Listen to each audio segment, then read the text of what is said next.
మూడవది ఇది తపస్సు. తపస్సు దేని వలన పోయినది? సమూహం వలన పోయినది. సమూహం అంటే ఏంటి? ఇది ఒక విచిత్రమైనటువంటి లక్షణం. ఎందుకంటే అసలు ఆ చేయవలసిన అవసరం ఏముందండి? మీరు చాలా కృతక వేదాంతం ఒకటి వింటుంటారు. మీరు ఎప్పుడైనా విన్నారో లేదో, ఇవాళ భీష్మేకాదశి కదండి, మేము అందరం సత్యనారాయణ వ్రతం చేసుకున్నాం, మీరు ఎవరితోనో చెప్తున్నారు అనుకోండి, ఒక ఆయన చెప్తారు, ఎందుకంటే అవన్నీ చెయ్యాలండి. ఇక్కడ ఉండాలండి శుద్ధి. ఇక్కడ శుద్ధి కోసం వాడు వ్రతం చేసుకున్నాడు. నీకంత శుద్ధి నిజంగా పొందేసిన వాడు అయితే ఏమంటారో తెలుసా అండి? మహాత్మా అంటారు. పొద్దున మా ఇంటికి తత్వవిధానంద సరస్వతి మహారాజు ఒక మహానుభావుడు వచ్చారు. వారితో పాటు వేరొక పరివ్రాజకులు వచ్చారు. వారిని ఏమని పిలుస్తారో తెలుసా అండి? ఎప్పుడు నేను గమనిస్తుంటాను, రండి మహాత్మా అంటుంటారు అందరినీ. తత్వవిధానంద సరస్వతి మహారాజ్ దగ్గర శిష్యుడని చెప్పుకోవాల్సిన స్థాయి వారు ఉండవచ్చు, వారు లేదా వారి నాన్నగారి దగ్గర చదువుకున్నారు.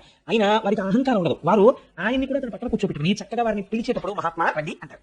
ఆ పిలుపులో ఆయనలో కలిసి ప్రవేశించలేకపోయారు అనమాట. అందుకని అహంకారాన్ని చెక్ చేస్తున్నారు ఆయన. ఇప్పుడు అహంకారం లేదు, ఏదుంది? దయ ఉన్నది.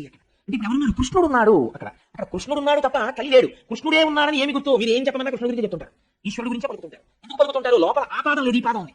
కాబట్టి ఎక్కడ ఉందంటే ఎద్దు నిజంగా అక్కడెక్కడో పరీక్షిత కనపడలేదు. ప్రతి చోట మీకు ఆవు ఎద్దు కనపడుతూనే ఉంటాయి. ఇలాంటి ఎద్దు కనపడటప్పుడల్లా ఆవు ఏడుస్తూనే ఉంటుంది. ఈ ఆవు ఏడిచినప్పుడల్లా పిడుగులు పడుతూనే ఉంటాయి, సునామీలు వస్తూనే ఉంటాయి. లోకమందు అలా ఏడ్పించడాలు ఎక్కువైపోయి అనుకోండి, మహాత్ములు జోలికి వెళ్ళిపోయారు అనుకోండి, సునామీలు వచ్చేస్తాయి, పిడుగులు పడిపోతాయి, భూకంపాలు వచ్చేస్తాయి, సర్వనాశనం అయిపోతుంది. భూమి ఏడ్చింది. ఆ ఏడ్పు వల్ల వచ్చినటువంటి దుష్టమైనటువంటి ఫలితం అది. కాబట్టి తపస్సు దేని వలన పోయింది? సమూహం వలన పోయినది. కాబట్టి ఇప్పుడు ఈ మూడు